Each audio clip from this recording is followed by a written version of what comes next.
value perspective, since you used that word, what are some other things that you've done to improve your awareness to the JC brand?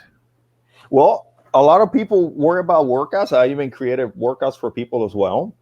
Just simple things. I have guides or references when it comes to, because a lot of people struggle with, what do I eat? Okay, well, I got a simple guide for that. There you go. What do I eat for breakfast? I got a guide for that as well. So it's the simple things, and people ask me just simple questions, and I try to keep everything as easy so people, try to remove overwhelm from their lives. So when it comes to, workout, nutrition, I also have a guide when it comes to improving your body image as well. I got a fairly decent Facebook group as well, where I share, recipes, you got it. Workouts, you got it. Mindset issues as well, you got it. So I'm trying to keep my core value to those three aspects, because you need all three. If you're missing one of those three, you're not going to make progress at all. So you need to be good with your exercise, for your eating, and most importantly, with what's going on in here, because this is what's going to take you where you want to go. The way you think about yourself and the way you push through the struggles, because life is never going to stop giving you a hard time. Yeah. And the thing is, for me, you have to prioritize this. Yeah. I know the first thing that I do when I wake up is I have to get out there and I have to do what needs to get done. Even today, running through a downpour, I knew that it was going to happen. I had to do it, because the later the day goes, the more text messages and phone calls and meetings and interruptions, and it just dread that you have. Life gets in the way. So it's like, you have got to prioritize it, and otherwise you're flirting with danger of just life taking over. Yeah, because people rely on motivation and they wait until they feel like doing this. And I'm telling you, there's so many times I don't feel like eating healthy. There's so many times I don't feel like showing up to the gym.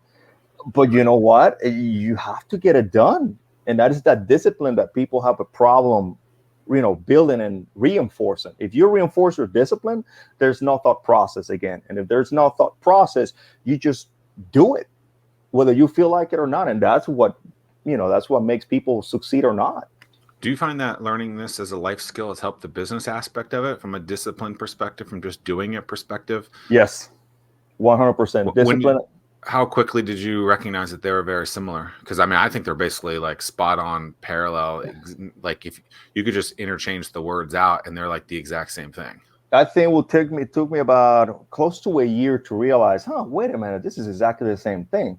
Because again, if you don't have the discipline for the business, well, then you're going to start losing track with leads or losing track with people, contacts, and people forget about you after a while, because that's just human nature, especially in an online setting when it's very easy to get distracted.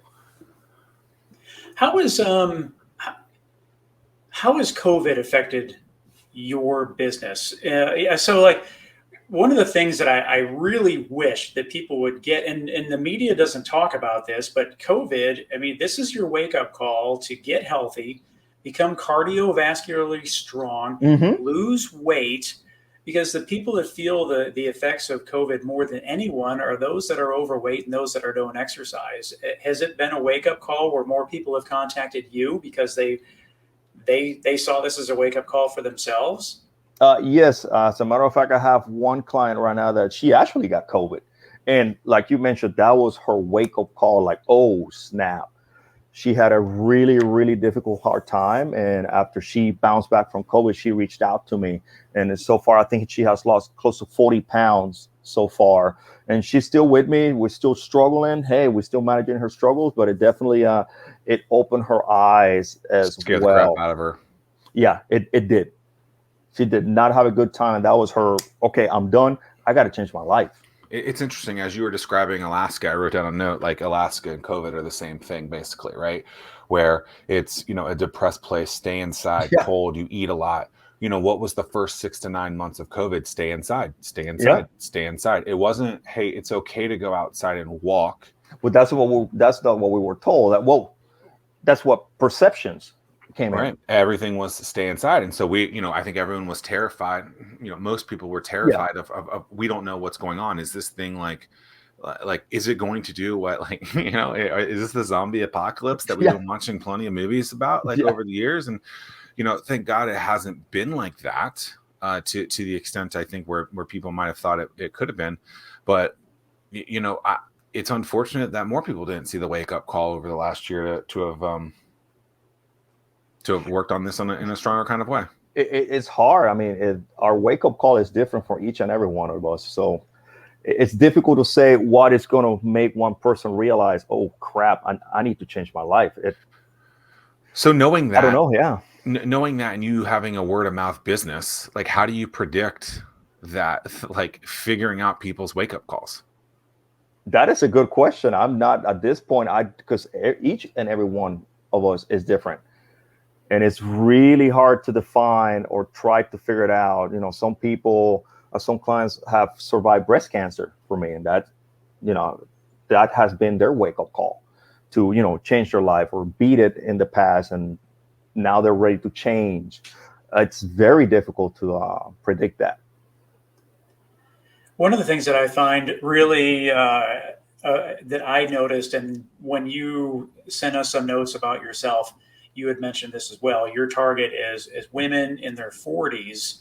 And one of the things, as my wife and I continue to run and do different races, it's amazing the bell curve. I guess it's a reverse bell curve in the sense of the times that women would run were so much slower when they had kids between the ages of, like newborn and 12. But then as soon as those kids could start watching themselves, then the women were like, I got to get back on this fitness train. And that's then exactly all right. 5K times just dropped like a rock, and it became so much more competitive.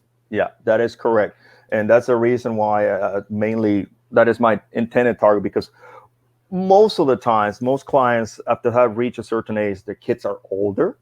Like you mentioned, they can take care of themselves. So now they are thinking, okay, now it's me time. I have given, my time to family, career. Now it's my time to take care of myself. And that's where, I focus my intended target on. There's a similar statistic from a business perspective where people who start businesses are in their 20s or in their 50s. Oh. Well, it's interesting in the sense of like what's that in between, I guess, right? Is the kids. Well, like here, so my wife and I have a child that's a freshman in college, and I have a sophomore in high school, and I'm 48. And then when my wife talks to her colleagues in Northern Virginia, they're in their 40s with kids that are like in kindergarten. So it's just weird how the demographics are so different in the sense of they in Northern Virginia, they waited longer. Whereas us, we're on the other side. It's like we're ready to be empty nesters and go out and enjoy life. So it's just strange. I don't have kids, so I have no comment. But do you have any advice, or do you start the sales funnel, if you will, with women in their 30s that at some point, hey, these are the things that you can do now so that when it does come time, that it's not going to be so difficult to get the momentum that you need? Or I have not started a funnel at 30s. I mostly stick with, like I said, intended market at 40 plus.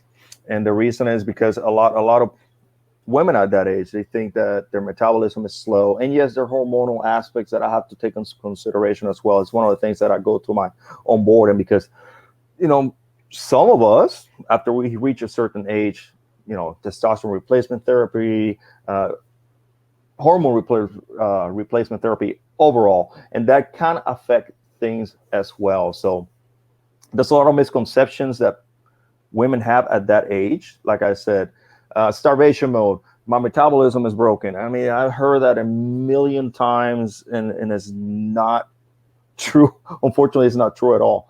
I have a client that she's in her 60s and she has lost 50 pounds. So it's not the metabolism at all. It's not the hormones. It is the behaviors that we take that lead us into either our goals or away from our goals. So it's like I said, it's my job to kind of direct them. Where are we missing this excess calories coming in? Let's focus on this. Let's focus on that, and just taking little steps at a time, week by week, so to speak. I've been directly involved within our entrepreneurial community for years. And the most common question I get is, Tim, I want to get involved, but I don't know what events I should attend.